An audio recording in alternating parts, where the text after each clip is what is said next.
How do you know if my SMS was sent on an iPhone? Keep watching. I'll guide you through the process step by step. Firstly, check the message bubble color. If the bubble is green, it means the message was sent as a standard SMS or MMS through your cellular network.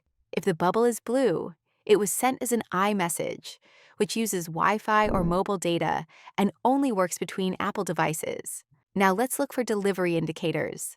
Unlike iMessages, most SMS messages don't show delivery status, but if your carrier supports it and it's turned on, you might see delivered beneath the message.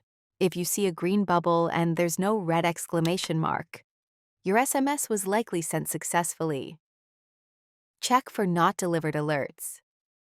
If your phone isn't connected to a cellular network, the SMS will not go through. In that case, you'll see a not delivered alert with a red icon. Sometimes iMessage fails. Here's what to do. Go to Settings. Scroll down to Apps. Find and select Messages. Make sure Send as Text Message is enabled. This ensures your message falls back to SMS if iMessage isn't available.